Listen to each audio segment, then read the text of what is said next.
Cláudio é um administrador de empresas, já participou do nosso Conexão aqui em 2017, foi uma palestra extremamente interessante, muito rica, muito proveitosa e bem avaliada aí pelos nossos associados.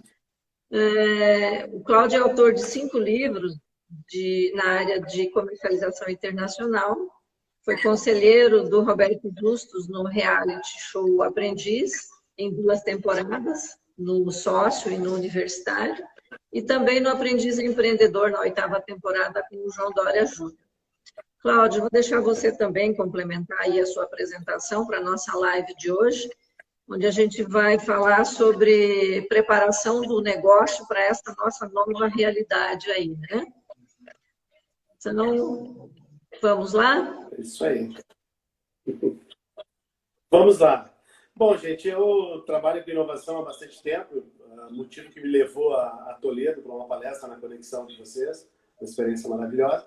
E hoje estou aqui para reunir um pouco de informações que eu tenho trabalhado aí desde o período pré-pandemia, nesse momento de quarentena, e talvez trocar uma ideia com vocês aí para sair melhor dessa crise e ver que tipo de coisa pode ser feito para melhorar esse retorno e tornar o impacto o menos sensível possível no que se refere à condição de participação de cada uma das empresas que estão nos assistindo. Então, primeiro, para dar início a essa abordagem, pedir desculpa aí a questão das conexões, mas mundo online é isso, quando tem que dar problema, dá exatamente na hora que a gente vai usar. Fiquei o dia inteiro conectado hoje e justamente na live travou, mas tudo bem. Gente, a questão comportamental agora é uma questão fundamental, porque as informações consolidadas, um plano estratégico, qualquer movimentação agora, do ponto de vista exato de um plano, seria um tanto quanto vago devido às incertezas que se tem para o futuro. Tá? Eu diria que o que conta muito tempo, muito ponto nesse momento é a questão comportamental, sobretudo o comportamento empreendedor, no sentido de fazer conexões e elaborar melhor o processo de tomada de decisão. E para isso é importante que eu remeta vocês todos ao período pré-pandemia, para que eu possa me preparar e avaliar qual é a minha condição de saída dessa condição, eu preciso entender primeiro de onde é que eu saí, né? Então, assim, eu transitava pelo Brasil nesse período pré-pandemia. Minha última palestra, eu estava no meu período de férias, iniciando, eu saí para fazer uma palestra no Litoral Paulista no dia 5 de fevereiro. Né? Estava começando o desenvolvimento da epidemia, mal chegando ao Brasil. E eu fiz uma palestra num resort, plateia presencial, por ironia do destino, uma empresa especializada em descontaminação, em controle de pragas, toda essa parte de higienização dentro das empresas. E foi o último trabalho frente a frente como palestrante. De lá para cá eu tive todas as minhas palestras canceladas, ok? E tive também que repensar o meu modelo de negócio. Então imagine vocês que eu estou falando nesse momento alguma coisa que eu também estou vivendo. Então, não obstante o meu trânsito, as informações que eu possuo, ainda também eu faço parte dessa necessidade de mudança. O que eu percebia e já vinha trabalhando no período pré-pandemia, né? Uma mudança significativa, uma ruptura com os mais variados modelos de negócio, exigindo dos empreendedores uma adaptação a uma nova era, um novo mundo, onde o digital, a inteligência artificial começou a fazer parte do panorama de empreender no Brasil. Não necessariamente estou falando de vendas online, não é isso, né? É a conexão digital no sentido de melhor performar o meu negócio, dar condições de performance do meu negócio e eu elaborar tanto o modelo, produtos, a forma como isso se conecta com os consumidores e assim por diante. Então isso já era uma realidade, né? Só que antes da pandemia, eu dizia o seguinte: esse é um movimento que as empresas mais atrasadas talvez ainda tenham 3 anos para fazer uma mudança de ruptura nos seus modelos de negócio. Aquelas que estão mais adiantadas talvez tenham um tempo maior para fazer isso, tem mais flexibilidade. Então, assim, não tem nada de novo. nós já vivíamos um momento de ruptura. A única diferença é que no período pré-pandemia tinha esse tempo para organizar as ideias, observar tendências e reposicionar o negócio. Muito bem. Esse é o fator primordial que o coronavírus e a crise advinda dele promoveu no mundo inteiro, na realidade brasileira. Então, eu preciso estabelecer o ponto de partida, o ponto de estabilidade do ponto de vista da minha capacidade e necessidade de mudança, para ver a minha capacidade de reação num curto espaço de tempo. Então, vamos finalizar agora o timing, Larissa Soleno. Oi. Deixa eu introduzir um questionamento aqui. Você acha que dá tempo de rever os planejamentos estratégicos das empresas nesse momento? Planejamento estratégico, talvez não, porque talvez esse planejamento tenha que ser enterrado. Não é uma questão de rever. A questão é de como eu posso fazer um plano, um esboço das opções e partir para um replanejamento. Talvez eu não consiga me agarrar agora no planejamento que eu tinha, porque ele tinha premissas que deixaram de existir ou ainda deixarão de existir. Mas é preciso rever, isso não vale 100%. Talvez eu tenha um grupo de empresas que tem um planejamento e eu posso me valer desse planejamento para fazer reformulações. Isso por um contingente de empresas será possível, né? Mas para a grande maioria, talvez não. Porque assim, o que eu vislumbro, né? Na vida tudo tem uma vetorização que está atrelada ao tempo. Então, tanto esse planejamento que você salienta agora, né? Como qualquer ruptura total desse planejamento, existe uma variável, que é a variável tempo desse processo. Então, cada um agora, dentro do seu domicílio, que está nos ouvindo agora, precisa traçar esse time. Eu, Forner, particularmente, o meu time, o que eu avalio, e o jornalismo começou a tratar disso apenas a semana passada, que eu vi o William Wacker na CNN pela primeira vez, entrevistando o Dr. Kalil, sobre a questão da vacina, que falou do time desse processo, né? Então, é sabido, gente, que antes de novembro, dezembro, Brasil, cenário brasileiro, não tenhamos uma solução chamada vacina, que seria a condição a partir da qual estaríamos liberados para ter livre circulação e contatos para o ambiente de negócio. Isso não significa que eu vou conseguir voltar a fazer o que eu fazia antes do jeito que eu fazia antes, porque são novas circunstâncias. Só significa que eu terei pessoas disponíveis em circulação e talvez podendo cumprir suas vontades, suas expectativas. É isso que seria o ponto de partida de um negócio relativamente normal. Eu estou relativizando porque depende de muitas condicionantes. Mas vamos entender o seguinte, que no cenário do Forner é novembro, dezembro, ok? Um ambiente mais ou menos possível. Eu não entendo que tenhamos antes qualquer solução que não paliativa, mas eu vou falar das soluções paliativas também. Mas aquele o qual eu tenho que me preparar para a mudança de ruptura do meu modelo de negócio. Então, esse time seria, se eu for fazer algum investimento, se eu for fazer alguma reconversão, se eu for repensar o meu negócio, enquanto negócio e modelo de negócio, então eu devo pensar num período de novembro, dezembro em diante, ok? Sempre salientando que é dever, função de vocês que estão nos ouvindo, monitorar as notícias, porque notícia nova em relação à vacina pode surgir a qualquer momento e aí muda esse timing que eu estou falando para vocês, tanto para antes como para depois desse período. Mas não podemos ser otimistas demais em imaginar que eu tenho uma transformação tão grande assim, num curto espaço de tempo, porque só uma medida para medir a eficácia da geração de anticorpos no corpo humano, isso demoraria 3 meses no mínimo se ela estivesse pronta para aplicar em seres humanos hoje.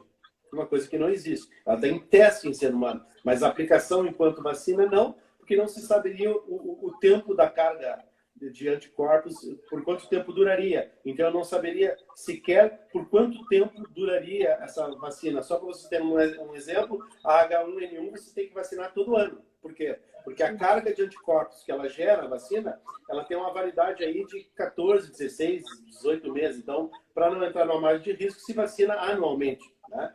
Então, uma nova vacina também é uma vacina eterna, é uma vacina que vai por 6 meses. É evidente que quando ela estiver pronta, ela vai ser aplicada, independente de quanto tempo ela vai durar. O que se vai monitorar depois é quanto tempo ela durou e vão avisar. A partir de agora já não vale mais, tem que fazer de novo. Mas a gente já teria condições emergenciais de trabalhar nesse cenário. Então, vamos mais ou menos que estipular que o nosso deadline para reformular, para repensar o negócio, sobre para onde é que vai o meu negócio, seria ali novembro, dezembro, ok? Nós acabamos de perder o Dia das Mães, né, que foi a segunda data depois do Natal. Isso foi um problema, né? Então, agora, vamos nos ater ao momento em que vivemos. Então, já temos um cenário de futuro de novembro, dezembro, tá? Hipotético, Forner avaliando isso, não quer dizer que vai acontecer assim, mas aí cada um avalie qual é esse deadline para eu ter uma reformulação. E tem um momento de agora, eu não posso parar agora, eu tenho que fazer coisas agora. Então, eu fazia coisas antes. Então, aquilo que eu faria, digamos que genericamente eu divida o grupo que está nos assistindo em 3 partes, não iguais. Eu tenho uma parte de empreendimentos que conseguem, parcialmente, com alguma adequação, atender seus clientes nesse momento, ok? Então, essa empresa garante um certo faturamento, consegue reestruturar a partir dessa realidade, fica vivendo, sobrevivendo, fazendo coisas até esse período e pensando num novo modelo a partir do que será retomado, ok? Eu tenho um outro terço aí, uma outra parte das empresas que hoje, né, pode continuar a atuar como sempre tiveram, não tiveram nenhum problema na condição operacional. Exemplo, supermercado. Faça as adequações de higienização, as questões sanitárias, mas ela pode operar o supermercado exatamente como vinha. Todas as atividades essenciais, a rigor, estão na plenitude, algumas indústrias estão na plenitude, e assim por diante. Claro que o mercado é afetado por conta das impossibilidades das pessoas, mas via de regra, do ponto de vista operacional, eu tenho, digamos, um terço dessa nossa massa imaginária que está numa condição normal de operação, tem uma que pode parcialmente adequando, né? E eu tenho um grupo que definitivamente não pode botar o pé para a rua, não pode fazer absolutamente, não tem como operar. Tá? Então, a grosso modo, tem mais subdivisão, mas cada um de vocês que estão nos ouvindo consegue se enquadrar num dos 3. Eu estou com uma condição parcial, eu estou com uma condição total, ou estou inviabilizado de operar nesse período. Ponto. Diante dessas questões, é que eu devo ver o que volta daquilo que eu fazia. Lembrando que, sem saber de coronavírus, antes de quarentena, esse era um processo que exigia grande parte das empresas uma mudança e uma ruptura quase que total no seu modus operandi, ok? Já era uma exigência. O que eu estou dizendo agora é que o que já era uma exigência de antes passa a ser algo a ser pensado, planejado e com condição de operacionalização até o final desse ano. Com uma situação emergencial, que é o quê? Quais as necessidades hoje das famílias brasileiras, dos meus clientes, às vezes não é uma família, às vezes o meu cliente é uma empresa, né? Nesse momento, eu vou usar um exemplo só para ser didático, não dá para todo mundo fazer isso. Vocês viram que do nada máscaras caseiras apareceram.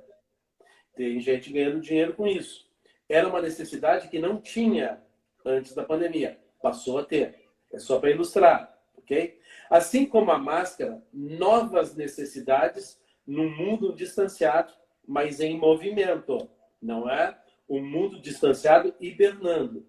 Então, um mundo distanciado em movimento significa empresas funcionando numa relativa capacidade operacional, que necessitam coisas. Né? As necessidades são outras. As limitações são muitas e as necessidades são outras. Então, o que dos meus recursos? Então, imagine que aquele que colocou uma máscara rapidamente no mercado, pegou um recurso tipo máquina de costura, pegou insumos do tipo tecido sobrando, desmanchou lençol, sei lá o que fez para aparecer o tecido, arrumou essa linha só Deus sabe aonde, e a máscara saiu e tem produto no mercado. O que essa pessoa fez? Os recursos que tinham disponíveis para atender uma necessidade latente e emergencial. Ok? Gente, isso vale para tudo. Eu só preciso repensar aquilo que hoje na minha casa eu sou consumidor e necessito. O que mudou do meu ambiente né, de negócio para essa relação e o que eu posso fazer para me conectar ao meu cliente nesse período, fazendo o mínimo que for, ainda que eu use os meus recursos instalados para produzir uma coisa que eu não produzia antes, ok? Mas que na atual conjuntura pode ser uma alternativa, ok? Muito bem. Visto isso, nem todos conseguem fazer, porque às vezes os recursos que eu disponho para uma atividade específica eu não consigo remanufaturar nada, não consigo manufaturar nada e o serviço fica completamente inviabilizado porque tropeça em legislação, uma série de coisas. Então, eu preciso analisar essas restrições de forma detalhada, porque cada caso é um caso, porque a minha capacidade de flexibilidade agora me dá uma condição na sequência. E aí vem uma realidade que essa, talvez, de toda a minha explanação, é a mais dura de falar e a mais dura de assimilar. Tá? A pequena empresa brasileira, isso vale para a pequena empresa, o capital de giro tem um prazo de validade de 45 dias. Gente, já terminou o capital de giro da empresa pequena brasileira que não conseguiu operar nesse período, não conseguiu fazer uma adequação e entregar o mínimo que for para conseguir operar. Então, esse dinheiro já terminou. Então, esse é um cenário por uma grande parcela. Qual é a tarefa de vocês, assim que terminar a minha apresentação e o nosso debate com a Nádia? Vocês precisam saber qual é o dia que termina o dinheiro. Eu já disse que na média já terminou, mas isso é média. Para alguns não terminou ainda. Mas eu preciso saber qual é o dia que o meu fluxo de caixa deixa de ser positivo. Ok? Então, eu vou traçar nesse planejamento qual é o D0 do meu fluxo de caixa. Muito bem. O que eu posso fazer para empurrar esse D0 para frente? O dia que o capital de giro tende a zero ou negativo. Então, assim, o que eu posso cortar? Não é mais gordura que eu estou me referindo. O que efetivamente eu posso cortar para me tornar mais leve e alongar esse período? Dizendo que, se a média é 45 dias, o Ford está dizendo que eu tenho que chegar vivo em dezembro. E aqui, didaticamente, vou fazer outro comparativo. Quando um paciente nosso do Covid-19, ele precisa de uma internação, 3 sinais são fundamentais para a intervenção médica e medicamentosa. Os batimentos cardíacos, a temperatura da criatura e a pressão associada à capacidade de respirar. Então, assim, são sinais vitais, sem qual o indivíduo não tem a mínima chance de receber uma carga de atendimento visando a recuperação, ok? Isso é uma condição vital. Vamos trazer para a empresa o que é a condição vital de uma empresa? Um fluxo de caixa positivo, né? Ou uma capacidade de endividamento tolerável por um período adequado, desde que a saída esteja clara. Eu posso pegar um recurso emprestado para pagar folha de pagamento? Posso. Mas está atrelado a não demitir por 3 meses. E o que eu faço se durar 6 meses? Eu vou continuar tendo que pagar salário, eu continuo sem poder demitir e eu estou aumentando um rombo que seria o endividamento. Então, eu preciso pensar, porque não é bem assim, porque quando essa solução saiu, a perspectiva é que era uma gripe fraquinha, que em 3 meses estava tudo de volta. Então, todas as soluções estão pensadas para 3 meses. A ajuda emergencial do governo é para 3 meses. Tudo é para 3 meses. Mas a gente já sabe que, passado 45 dias, nos próximos 45 dias, as coisas não estarão solucionadas, né? Então, para bom entendedor, algumas premissas já são válidas para conseguir traçar um cenário de futuro. Então, gente, qual é a condição agora? Eu preciso me manter vivo. Então, manter vivo significa tomar decisões muito profundas, porque o meu sinalizador, o meu termômetro de temperatura é o dia em que acaba o dinheiro. Porque o dinheiro vai continuar existindo, mas a restrição, porque assim, ó, o risco para emprestar dinheiro no Brasil, em qualquer lugar do mundo, vai ser muito grande, né? Então, assim, isso vai ser para... Então, não adianta o dinheiro estar disponível no banco se a matriz de risco, cara, esse setor vai colapsar. Não adianta, não posso emprestar. Não adianta ter garantia. Porque a primeira tendência da garantia é perder valor. Ela vai recuperar valor depois que as coisas voltam a uma certa normalidade. Então, observe que na matriz de risco do banco, até a questão do financiamento, pós-pandemia, vai ser uma coisa complicada. Então, preciso pensar, inclusive, nesse cenário. Qual é a minha capacidade financeira para sair disso e alavancar essas mudanças? Então, quando eu penso hoje numa mudança para implementar a partir de dezembro, num cenário relativamente otimista, e agora, o que eu posso fazer para alongar o dia que o dinheiro termina? Porque qualquer coisa que eu faça que gere minimamente um fluxo de caixa, me ajuda a alongar o dia que o dinheiro vai terminar. E eu utilizo os recursos disponíveis hoje para investir única e exclusivamente naquilo que pode dar um retorno de curtíssimo prazo. Por isso que eu comentei no início que o planejamento estratégico, eu não posso me apegar agora, porque uma das condições básicas do planejamento estratégico é uma visão muito alongada de futuro, que ela foi corrompida por um lapso de tempo que nós não conhecemos ainda e precisa ser tomada atitude que, inclusive, mude 180 graus, 70 graus, 95 graus, depende do tipo de negócio, o grau de transformação que cada empreendedor precisa tomar. Então, gente, nesse sentido, é que eu quase que clamo, assim, né? Zelar pela condição vital da empresa. Porque, assim, ó, o leite está derramado, é inevitável. Vamos preservar a vaca. Por quê? Tendo vaca, eu tenho leite no futuro. Sem a vaca, eu não tenho leite no futuro. Então, assim, ó, é uma hibernação com uma relativa dose de atividade conforme as possibilidades, gastando o mínimo de caloria possível para eu poder sobreviver hibernando por mais tempo. Então, assim, eu preciso poupar essas calorias para me dar uma condição de alongamento, porque o cenário ele é incerto, ele é nebuloso e eu preciso reposicionar, ok? Então, assim, ó, vai ter uma transformação no ecossistema de empreender. Didaticamente, agora, de novo, vou apelar para um recurso. Imagina que o Brasil tinha uma pirâmide, que é o ecossistema empreendedor, antes da pandemia. Um triângulo equilátero possível. O nosso ecossistema empreendedor pré-pandemia era um triângulo com as três faces iguais, basicamente. Okay? No pós-pandemia, o que nós vamos ter?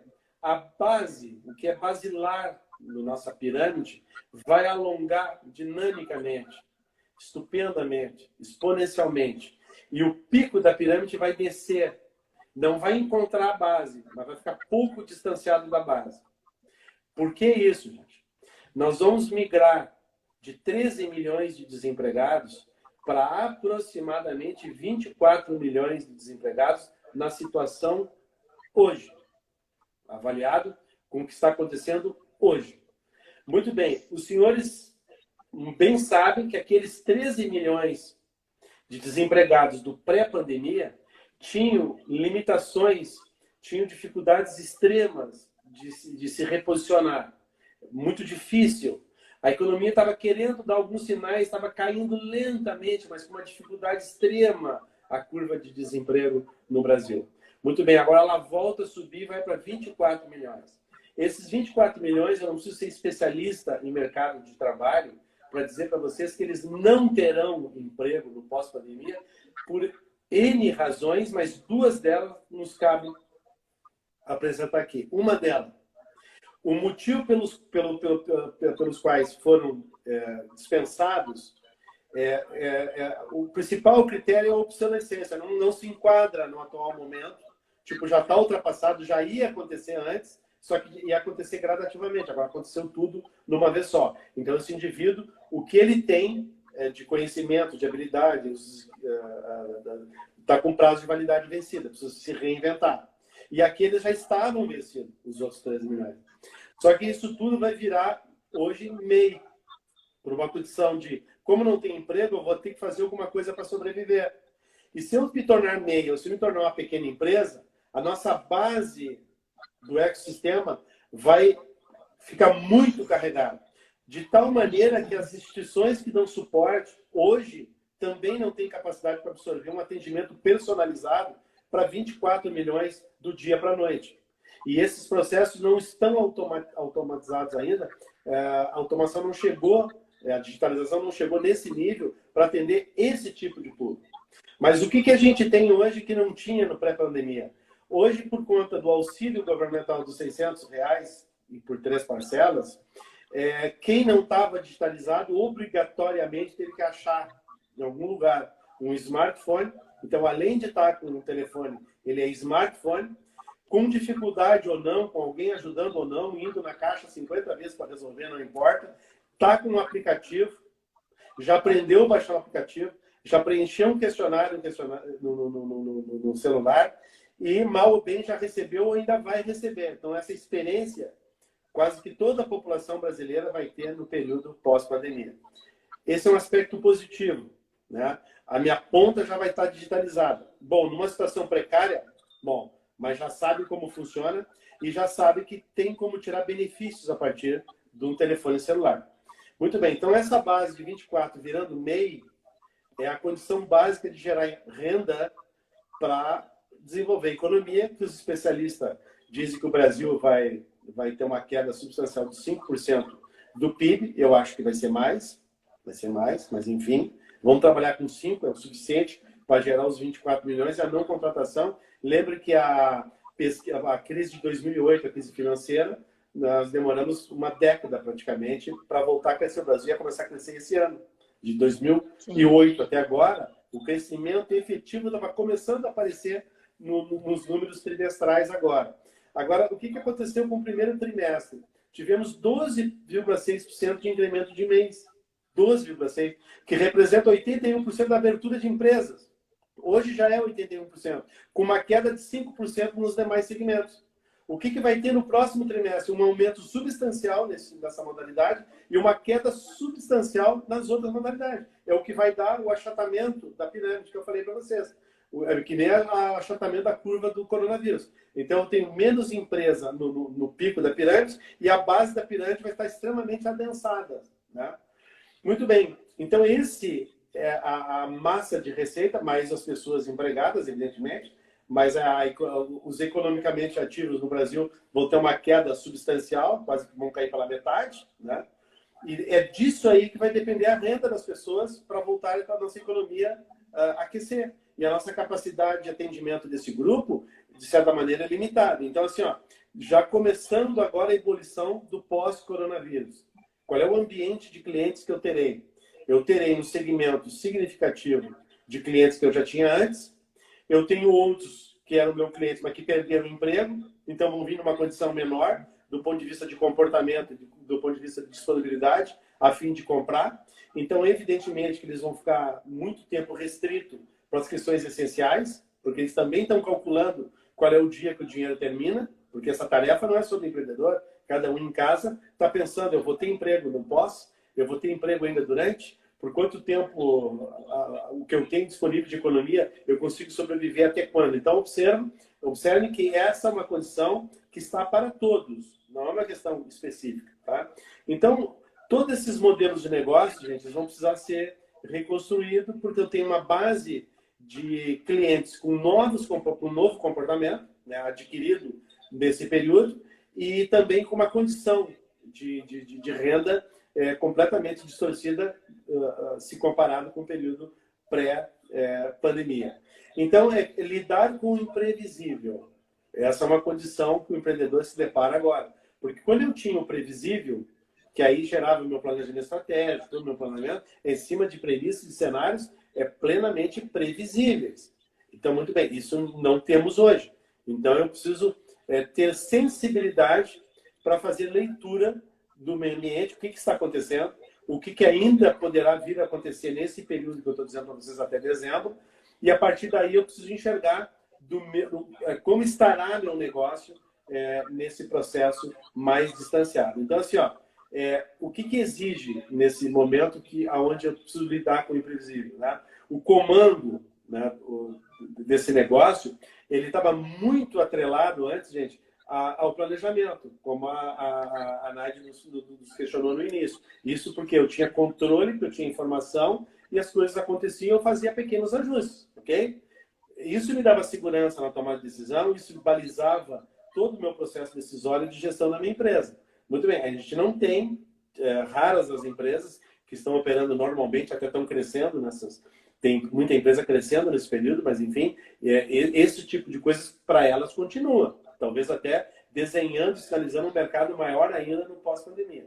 Mas para aqueles que não conseguiram se encaixar lá naquela entrada que eu fiz na minha apresentação, onde eu disse que se eu não consigo atuar agora na plenitude, é sinal porque eu preciso reformular. Quem está conseguindo atuar na plenitude é porque já estava conectado a um modelo de negócio que permitia muita flexibilização e atuar num momento atípico. Então, agora, gente, eu preciso migrar daquilo que era planejamento básico para o comportamento, né?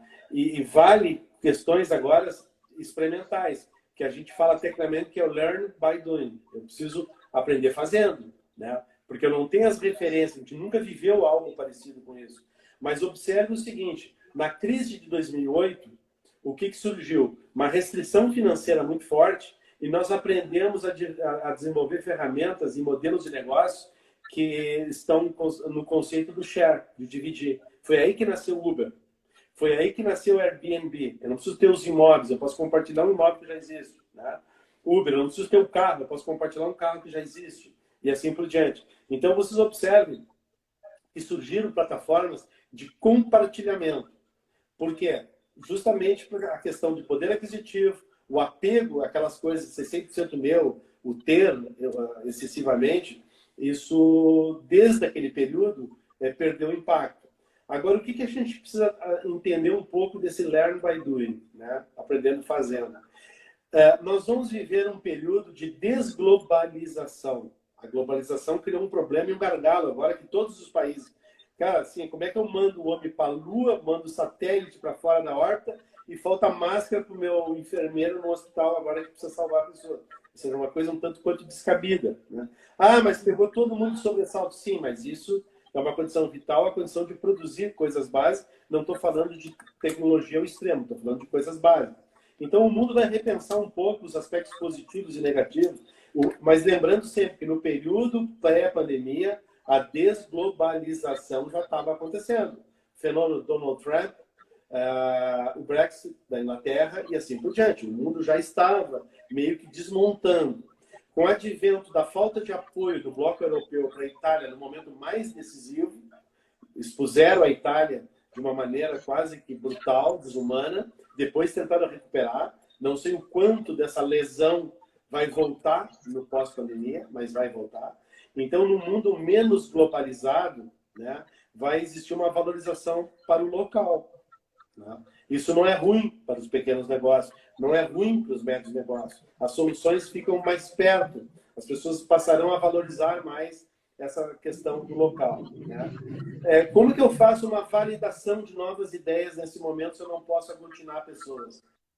Na rede, nos amigos. Eu agora, antes de começar a nossa live, estava validando uma plataforma que eu estou desenvolvendo com pessoas que eu estou consultando como se clientes fossem tendo uma experiência ainda que rudimentar, mas para ter uma clareza do que seria e podendo opinar.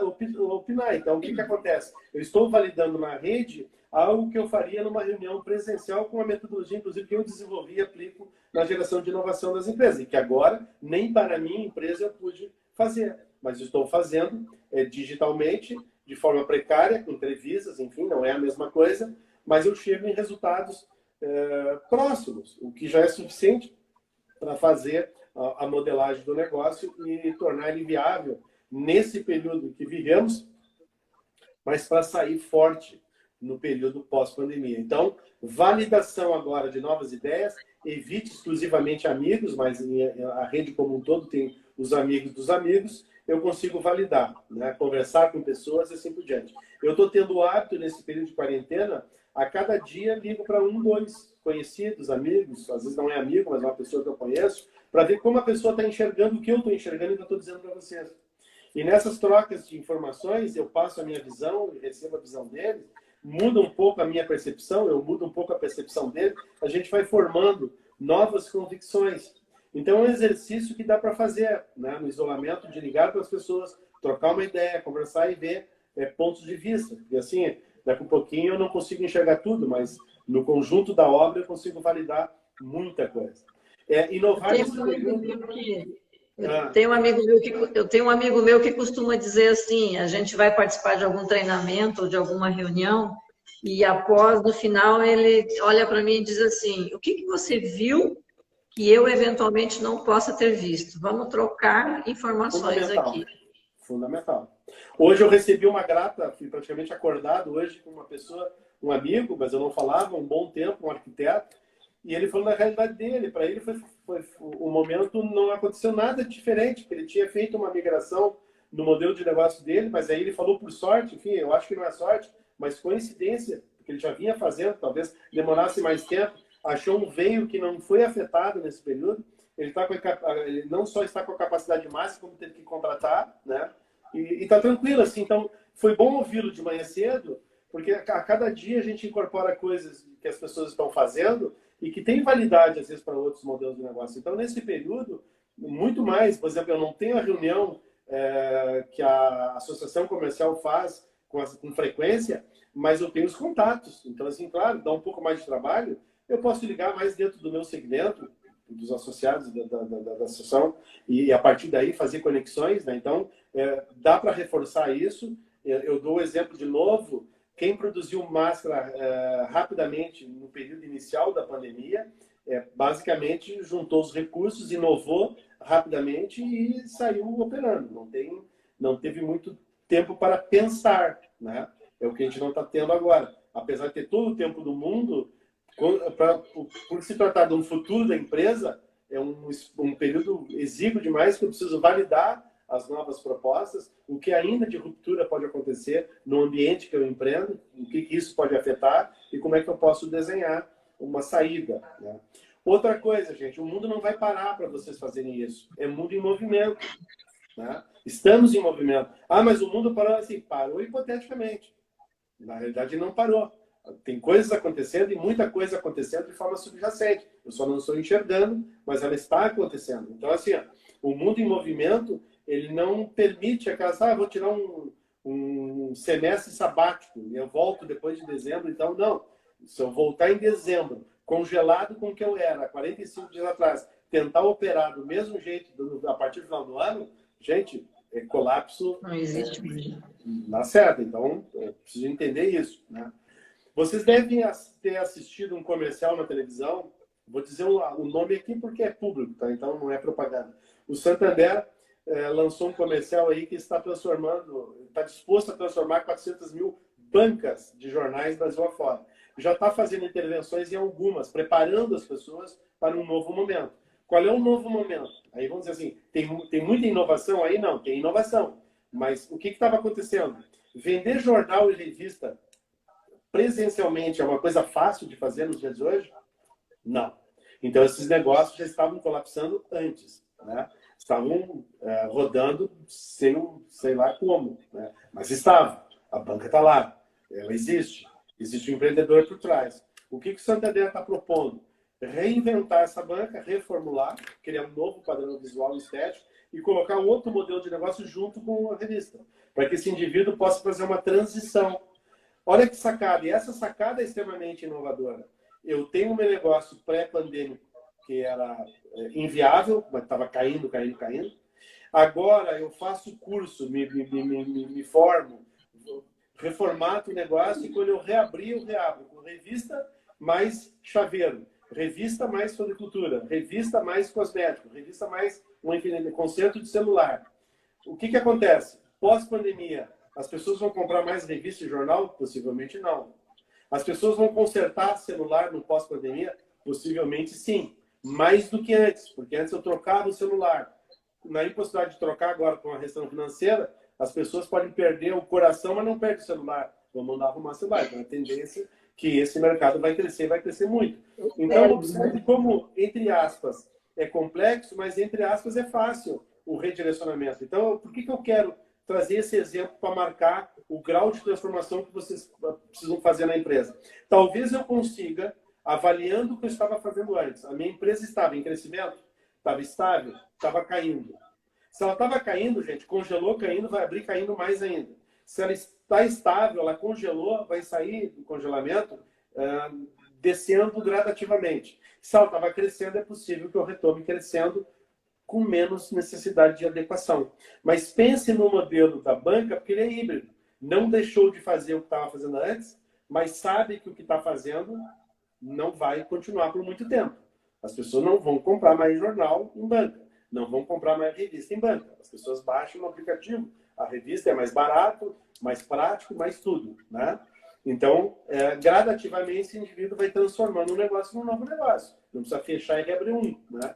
Então, observe que, a grosso modo, grande parte dos negócios, agora ali, digamos que essa banca vai ter banca que vai ficar 70% revista e jornal, 30% outro negócio. Vai ter banca que, pela característica do negócio, vai ficar 30% jornal e revista, 70% o outro negócio. A mesma coisa vai acontecer com você. Assim, mais 5, 10, 15, todos teremos que mudar. Isso é inevitável, né? E o caminho de compartilhar o digital com o físico é fundamental. Isso é inevitável. Isso já existia antes. E se eu tivesse um pouquinho de inteligência artificial agora para trabalhar para mim, a retomada seria mais fácil. E nesse momento eu conseguiria vender tranquilamente, não na totalidade que eu fazia antes, mas conseguiria fazer a transição de forma menos brusca, menos atribulada. Ok? Houve aí também uma abertura, a Magazine Luiza tem a plataforma Magalu. Ela abriu para a pequena empresa, ok? Uma condição especial, sem o qual o pequeno não pode entrar no marketplace do tamanho do Magalu. Mas vamos entender por que é necessário entrar agora e o que é um marketplace. Gente, marketplace é uma vitrine infinita e que eu posso vender produto de quem eu quiser. É como se eu tivesse uma loja infinita, basicamente. E ela possibilita eu atender os mais variados nichos, porque, por exemplo, se eu trabalho com eletrodoméstico e tenho uma loja de porte médio, pequeno, eu não posso ter uma geladeira de cada cor. Mas talvez alguém queira comprar uma geladeira amarela, por exemplo. E eu não posso expor uma geladeira amarela porque eu não tenho espaço. Eu tenho que expor aquela que vende mais, que é inox ou branca. Mas existe no Brasil como um todo compradores de geladeira amarela, mas que lá no marketplace eu posso ter, mas em exposição no físico eu não posso ter. Então, se vocês notarem o que aconteceu com as lojas do varejo de eletrônico no Brasil, dificilmente eles têm os produtos maiores à pronta entrega, mas eles te entregam em 48 horas. Gente, quem vai trocar uma geladeira não precisa dela para amanhã, pode ser daqui a 48 horas. Só que daí, ao invés de comprar aquela cor que eu tenho lá, eu posso escolher a cor que eu quero. Isso vale para qualquer outro equipamento. Eles não têm estoque. Eles estão vendendo um estoque que está num lugar que vocês não sabem. E ele pode estar vendendo um estoque que nem deles era o estoque. Okay? Então, é uma maneira moderna. Então, assim, isso já existia antes. O que a Magalu fez foi abrir a possibilidade do pequeno fazer uso de uma plataforma que, de qualquer maneira, numa dimensão menor, o modelo de negócio da pequena, média empresa já tinha que estar pensando no seu próprio, aí não precisaria um marketplace, mas num sistema digital para conseguir dar vazão a nichos, a uma possibilidade maior de atender os clientes e assim por diante. Então, tudo isso que eu falei para vocês gerou infinita possibilidade. O que nos falta abordar agora antes de entrar no debate aqui, porque nós tivemos o nosso período encurtado por conta da falha de conexão. O que é saudável, o que está como tendência cristalizada, já vai acontecer no pós-pandemia. E vocês tirem a validação por vocês, por cada um que está nos assistindo. As pessoas vão valorizar, pela desglobalização, o local, porque o supermercado está tendo abastecimento, mas se vocês perceberem, alguns suprimentos, dependendo dos locais, já não tem mais. Não falta o produto, mas falta algumas marcas daquela linha de produtos. Não há desabastecimento, mas há falta de produtos específicos.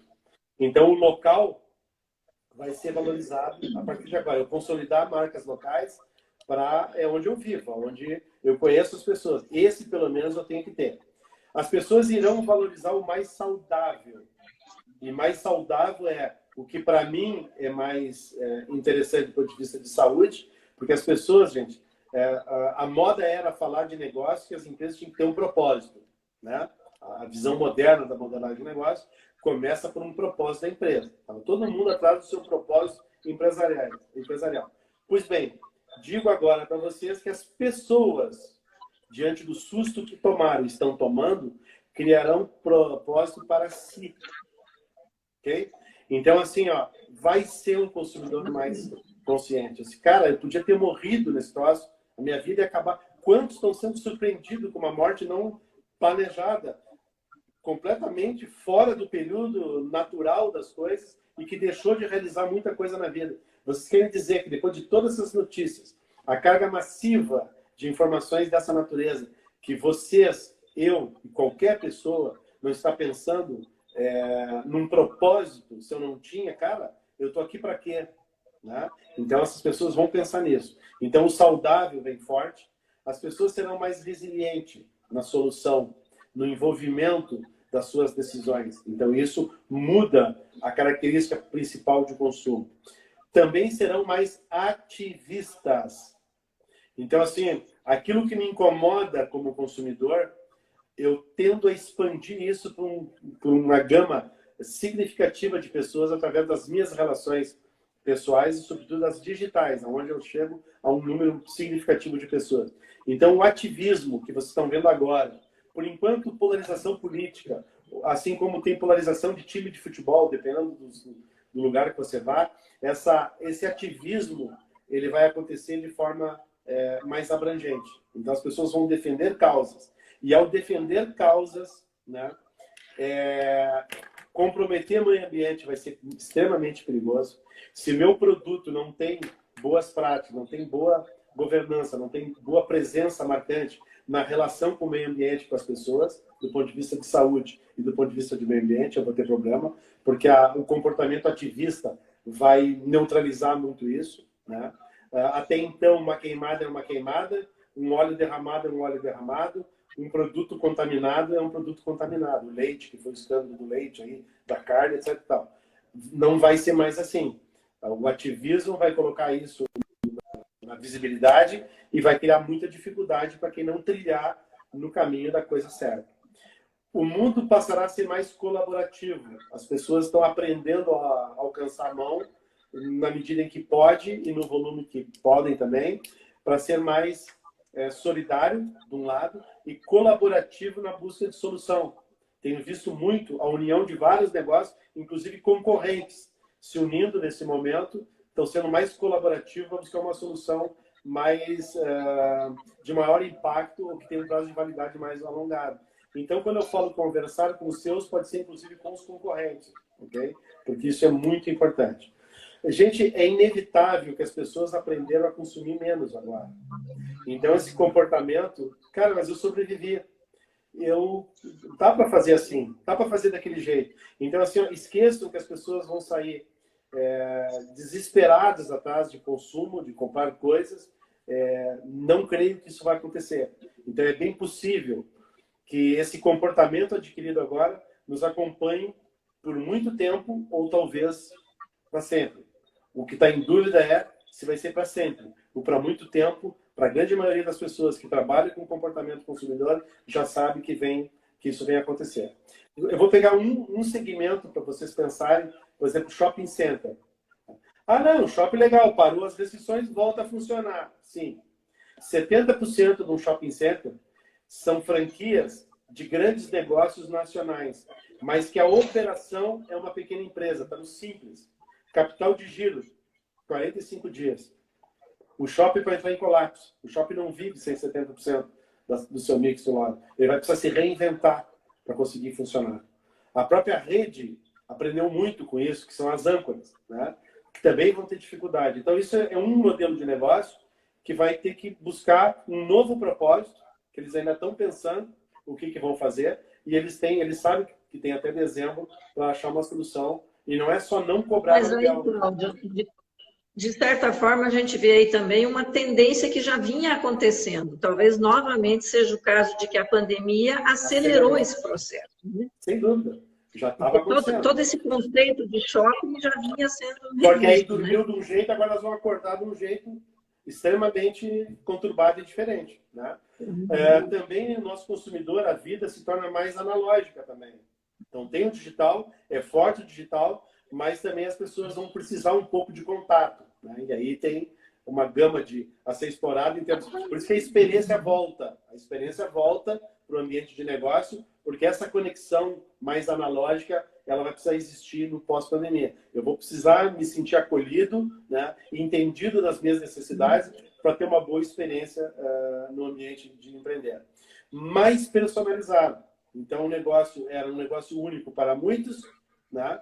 Agora eu tenho poucos modelos para poucas pessoas. Então, eu vou ter que atender mais customizado. Isso vai ser uma realidade no pós-pandemia. E, para encerrar, assim, antes de abrir o espaço para votação, voltar ao que era mais importante desse momento. Voltar ao local.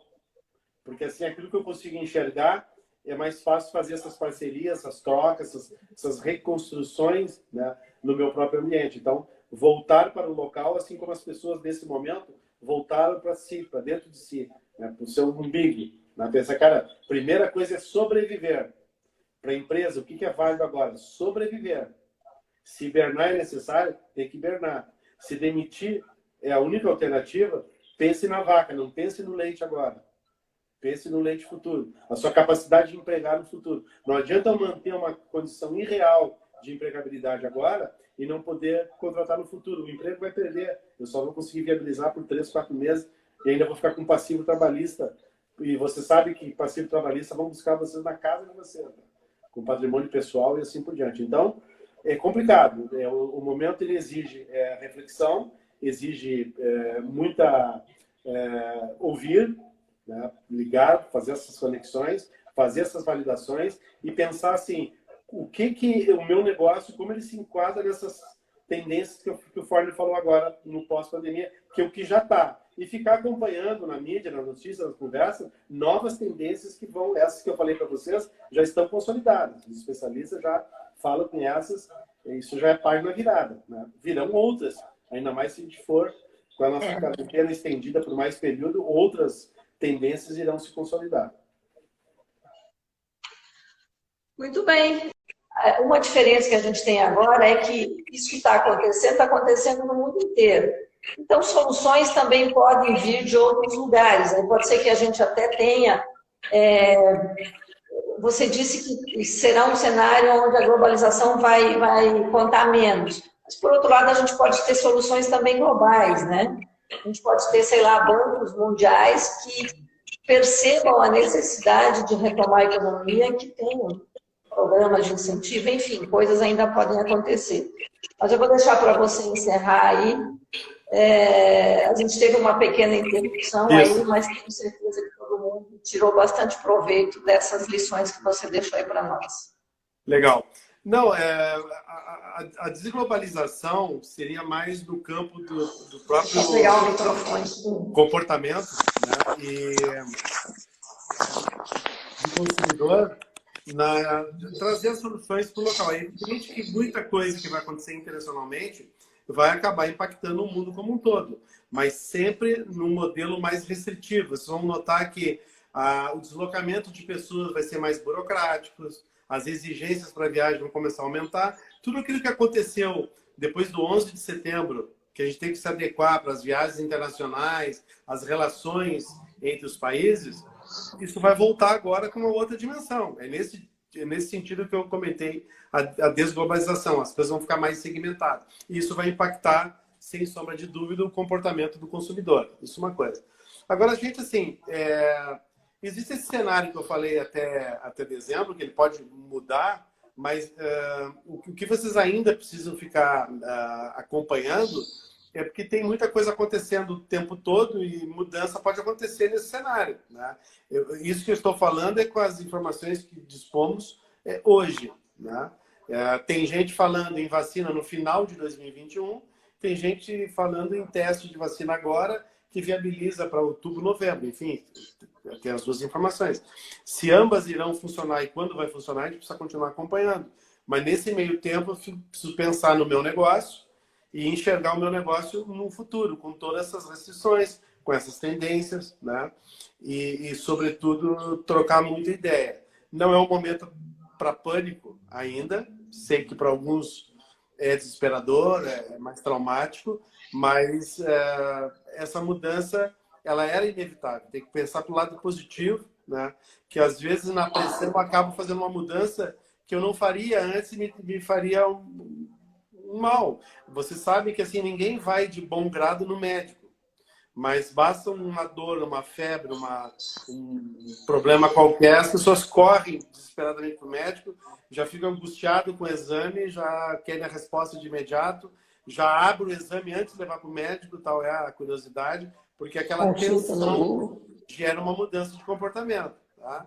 Então, assim, existe o lado positivo, eu sei que é dolorido dizer isso, pô, eu perdi 10 anos do que eu fiz, tudo isso eu entendo, eu estou no meio de empreendedores, eu sei como é que funciona isso. Tá?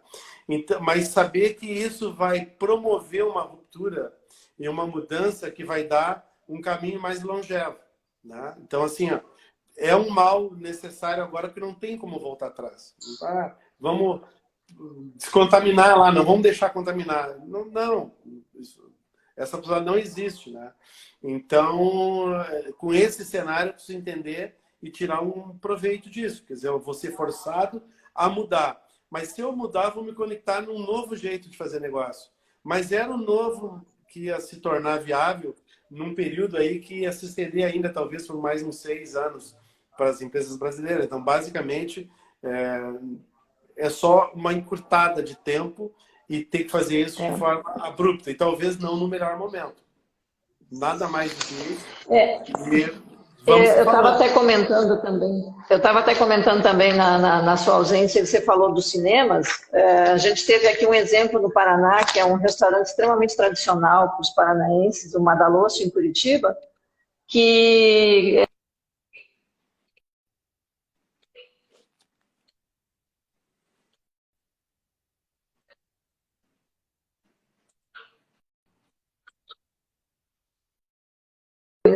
né? Reinventar, às vezes, é revisitar o passado também. Cláudio, obrigado pela sua live aí para nós, com algumas interrupções, mas tenho certeza que a gente vai buscar inspiração nela e é necessário, como você diz, para que a gente consiga sobreviver com esses nossos negócios aí para depois se reinventar e aprender bastante com eles aí. Isso aí. E diante de um fato novo, algo que realmente tem um impacto, estou à disposição, chama de novo, marcamos outra live e Combinado. Vamos conversando. Combinado. Assim que a gente vai vencer esse problema. Abraço É a a todos. única forma, né? Buscar luz e buscar troca. Valeu. É isso aí. Abraço a todos. Valeu, gente. Até mais. Tchau, tchau.